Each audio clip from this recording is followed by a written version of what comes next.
Go. Hello. Hi, buddy. How are you? I'm good. How are you? We missed you over here. It's been a month. Yeah, it has been a long time. I've been I've been quite not home, Yeah.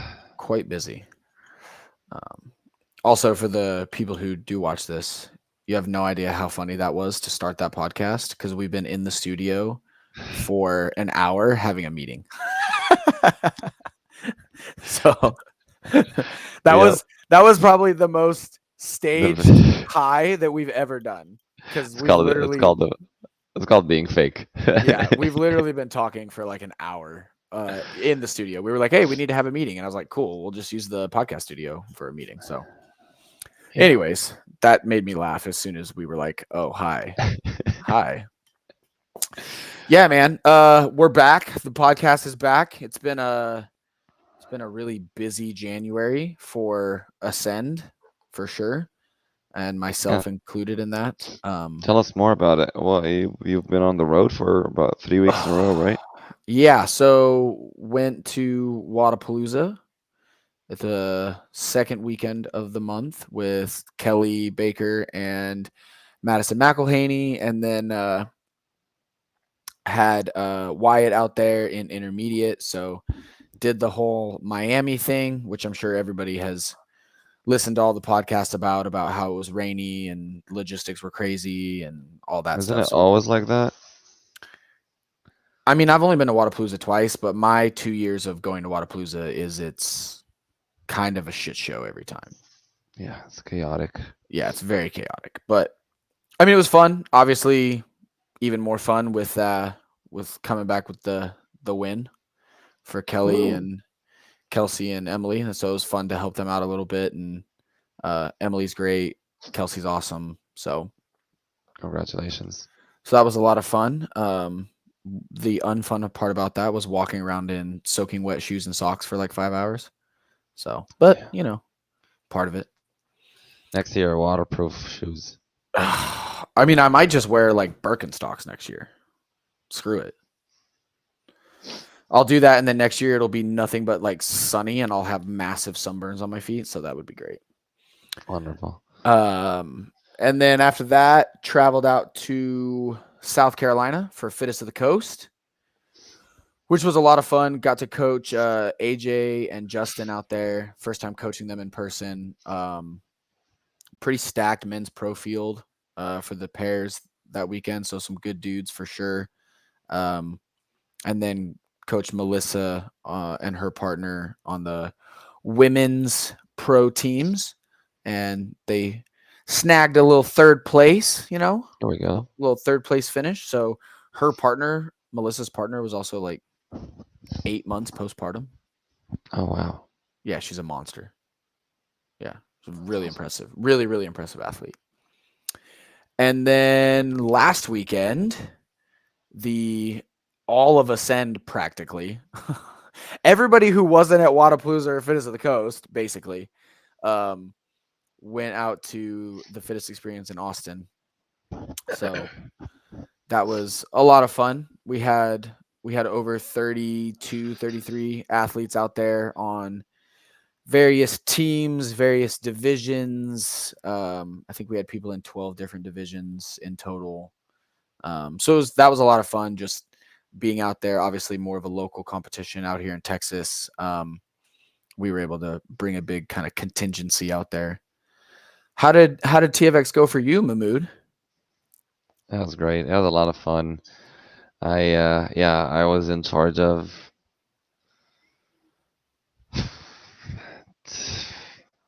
16, 17, no, a little Actually, bit more than that. more direct question. That was your first time coaching a team in the pro division That was, of a yes, competition. sir.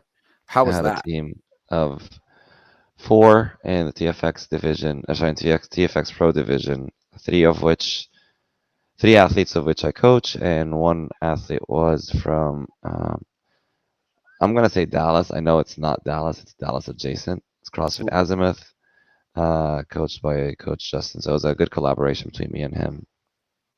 But uh, Man, it was a lot of fun. It was a lot of fun. Those athletes showed themselves and myself that they're more than they know they are. Uh, Stepping into big shoes, competing against several games teams, whether CrossFit Overtake or SDA semifinals.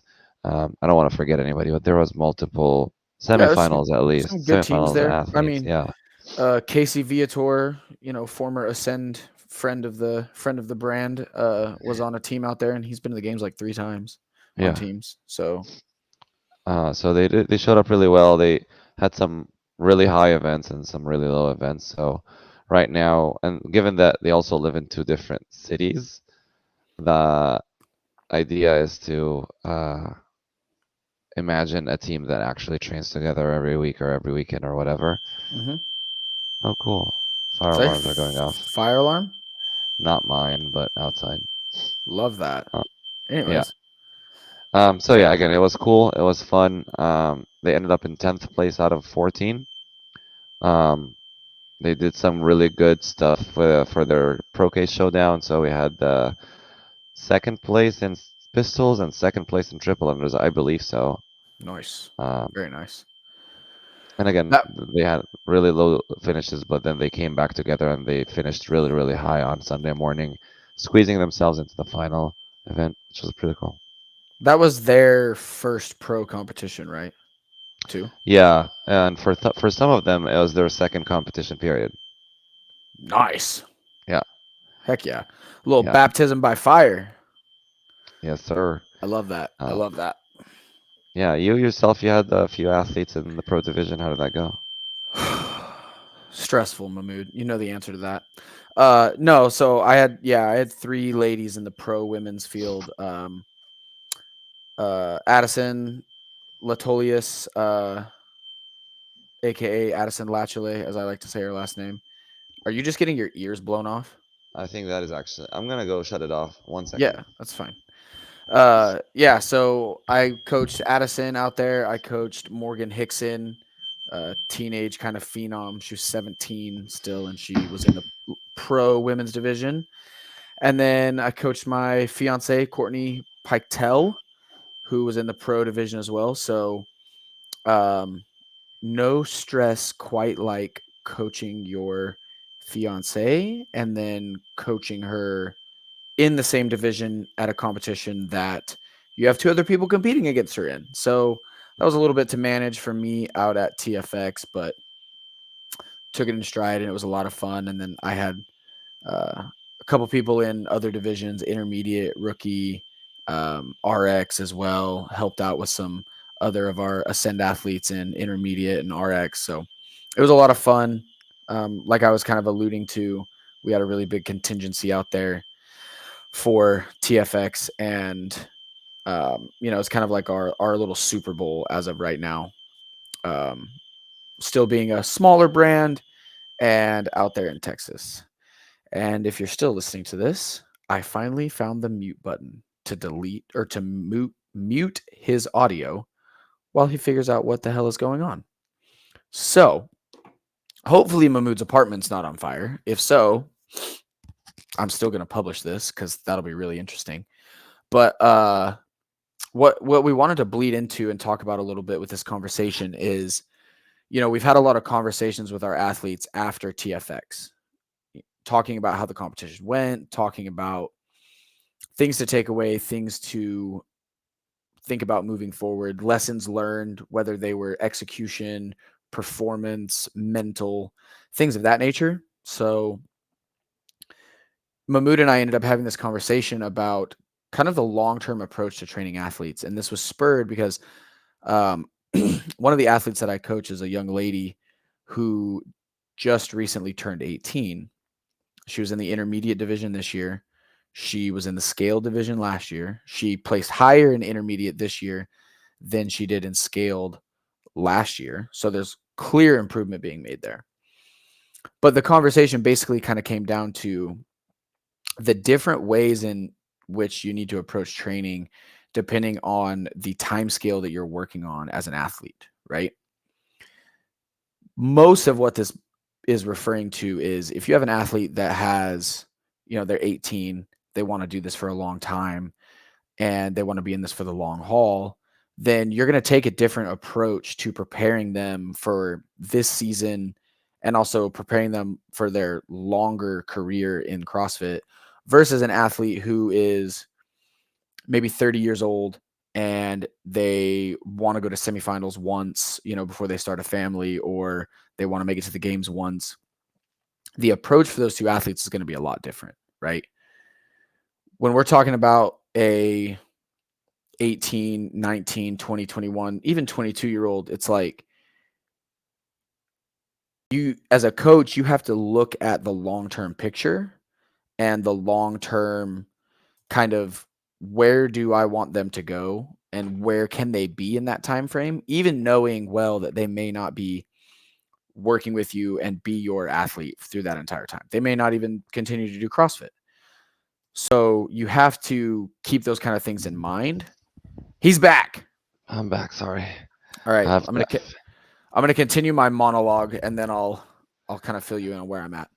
Go for it. I'm proud of you for that. Thank you. I just have been talking for like 3 minutes.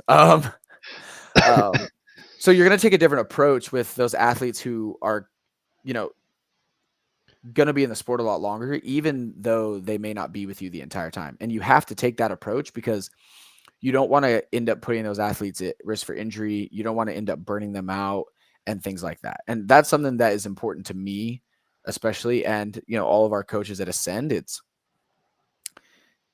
understanding that long-term approach for those younger athletes and just taking the responsibility to not only ensure their long-term progress, health and longevity in the sport, but also doing so with an understanding that you may not even be the one to see them to the end of the road, right? They may fall out of the sport. They may find a different coach. They may move, whatever, right? So all of that is juxtaposed to if you do have an athlete who's, like I said, 30, 31, 32, they're on the brink of making semifinals. Bro, you can't win. I'm muting you. Oh, okay.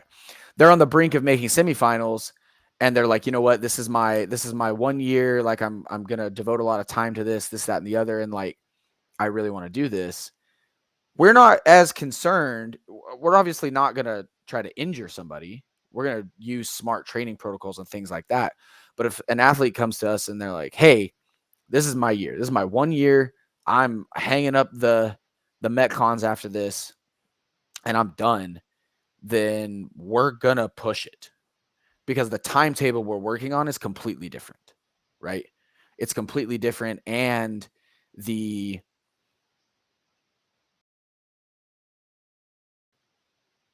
needs analysis is a lot different. And those athletes that are older and working on a much shorter timetable are kind of, they're going to have this conversation with their coach and they're going to understand a little bit more of the inherent like risks of pushing it closer to a maximum recoverable volume approach versus a minimum effective dose approach. Mm. Do you have any idea what I'm talking about? Long-term coaching. Yeah, attaboy. He read the ticker.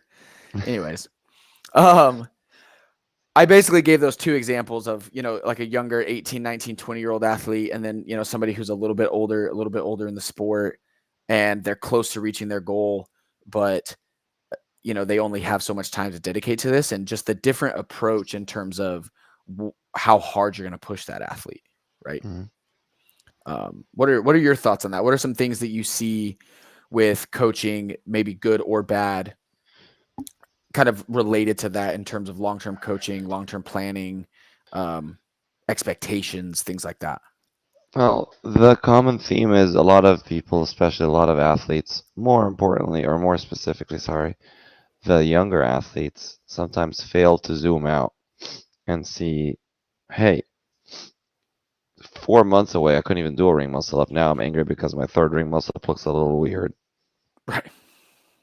Right.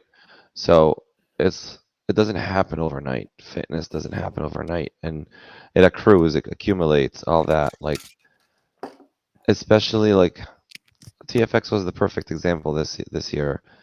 A lot of the rankings weren't like, especially I'm gonna talk from also the I coach at a gym here at CrossFit Greater Heights, so I'm going to talk from the CrossFit Greater Heights perspective.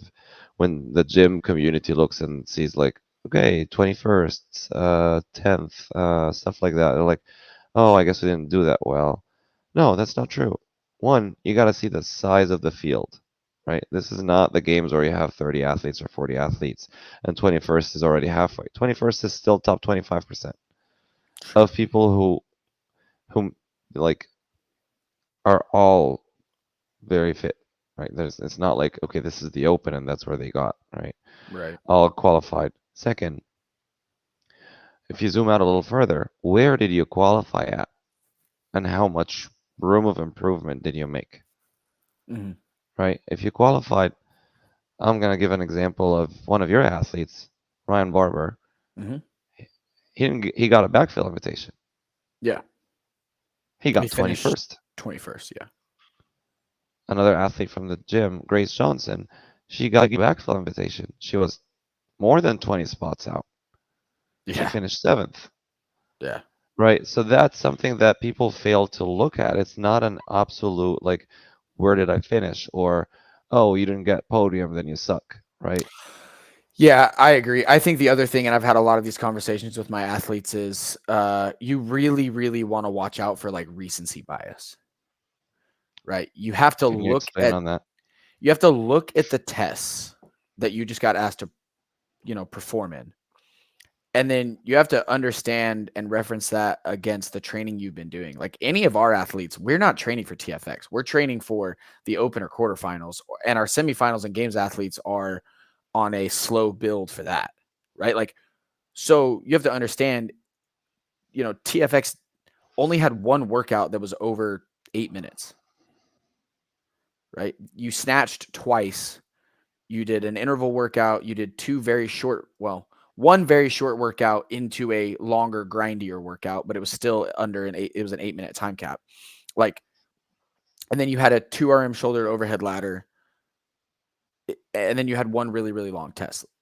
It's important for coaches to explain that to athletes and have them understand that that is not that random sample set of 5 tests on a weekend in January against your random competitors who showed up and got backfilled and whatever.